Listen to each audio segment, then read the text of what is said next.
Friends, സാധാരണ എല്ലാവരും അപ്പൂപ്പനും അമ്മൂമ്മയും ഒക്കെ ആവുമ്പോഴാണ് കാശിക്ക് പോകുന്നത്.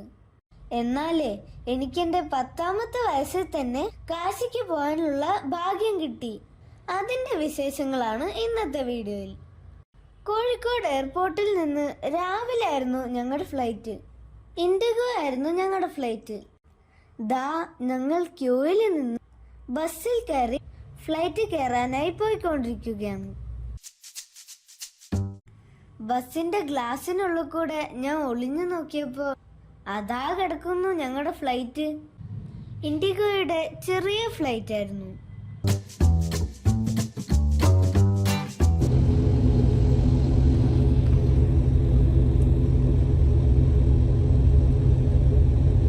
ഫ്ലൈറ്റ് ടേക്ക് ഓഫ് ആയി. ഞങ്ങൾ ആകാശത്തെത്തി. രാവിലെ ആയതുകൊണ്ടായിരിക്കും ആകാശം നിറയെ ക്ലൗഡ്സ് ആണ്. നല്ല വെളുത്ത പഞ്ഞിക്കെട്ട് പോലുള്ള മേഘങ്ങൾ. മേഘങ്ങൾക്കപ്പുറത്ത് നല്ല നീളത്തില് മലകൾ കാണുന്നുണ്ട്. ഇത് വെസ്റ്റേൺ ഗട്ട്സ് ആണെന്നാണ് തോന്നുന്നത്.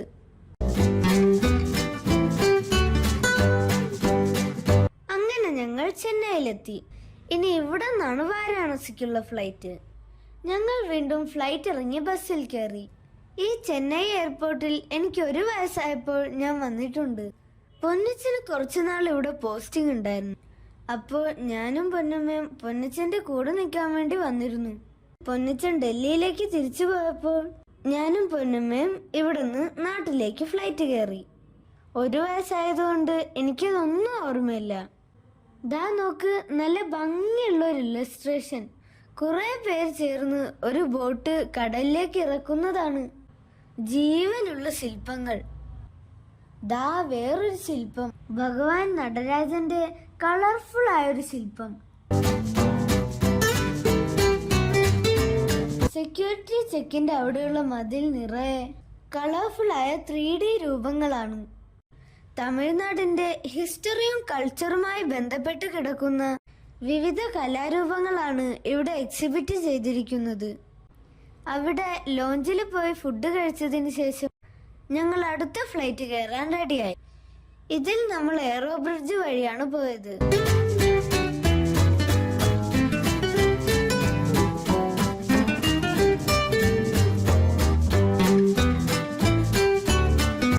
വിൻഡോ സീറ്റ് കിട്ടിയപ്പോ എനിക്ക് നല്ല സന്തോഷായി.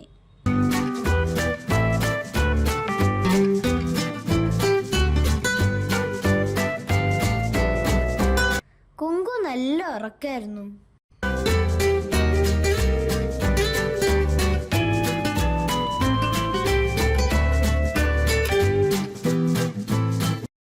വൈകുന്നേരം 4 മണിയൊക്കെ കഴിഞ്ഞപ്പോൾ ഞങ്ങൾ വാരാണസി എത്തി. ബാഗേജ് ഒക്കെ കിട്ടി പുറത്തിറങ്ങിയപ്പോഴേക്കും 4:30 ആവാറായി. വാരണാസിയിലെ ഗംഗ ആരതിയെ കുറിച്ച് നിങ്ങൾ കേട്ടിട്ടില്ലേ? വൈകുന്നേരത്തെ ആരതിയാണ് ഏറ്റവും പ്രധാനപ്പെട്ടത്. 6 മണിക്കാണ് അത് തുടങ്ങുന്നത്. അതിനു മുമ്പ് അവിടെ എത്തണം. അതായിരുന്നു ഞങ്ങളുടെ ലക്ഷ്യം. ദശാശ്വമേധ് ഘാട്ടിലാണ് ഇത് നടക്കുന്നത്. കാർ പാർക്കിങ്ങിൽ നിന്ന് കുറെ ദൂരം നടന്നിട്ട് വേണം അവിടെ എത്താൻ.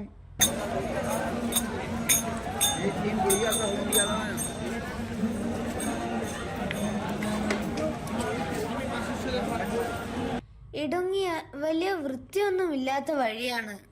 വഴിയുടെ 2 വശങ്ങളിലും നിറയെ കച്ചവടക്കാരാണ്. ഇടയ്ക്കിടയ്ക്ക് കുറെ സന്യാസിമാരെയും കാണാം. ആരതി തുടങ്ങാറായി. ഞങ്ങൾ വേഗത്തിൽ നടന്നു. ഞങ്ങൾ എത്തുമ്പോഴേക്കും ദശാശ്വമേധ് ഘട്ട് ആളുകളെ കൊണ്ട് തിങ്ങി നിറഞ്ഞിട്ടുണ്ടായിരുന്നു.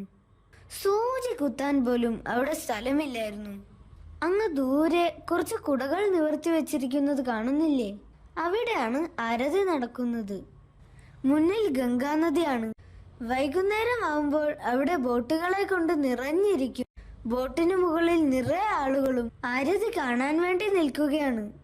ആളുകളെല്ലാം പ്രാർത്ഥനയിൽ മുഴുകിയിരിക്കുകയാണ്. അവിടെ ദൈവികമായ ആ അന്തരീക്ഷത്തിൽ നിൽക്കുമ്പോൾ ഈശ്വര വിശ്വാസം ഇല്ലാത്തവർക്ക് പോലും ഒരു ആത്മീയത അനുഭവപ്പെടും. ഒരു പ്രത്യേക സ്പിരിച്വൽ ഫീൽ. ആരതി തുടങ്ങിയതിനു ശേഷം പിന്നെ പറയുകയും വേണ്ട. നമ്മളൊരു മാസ്മരിക ലോകത്തിൽ എത്തിയതുപോലെ അതിൽ ലയിച്ചിരിക്കും. പാട്ടും മണിയടിയും പൂജാ സാമഗ്രികളുടെ മണം എല്ലാം ചേർന്ന് വല്ലാത്തൊരു മാസ്മരികതയാണത്. അത് അനുഭവിച്ച് തന്നെ അറിയണം. ഞാൻ കണ്ട അനുഭവിച്ച ഗംഗ ആരതി നിങ്ങളെയും കാണിക്കാം അടുത്ത എപ്പിസോഡിൽ. So please stay tuned for the next episode.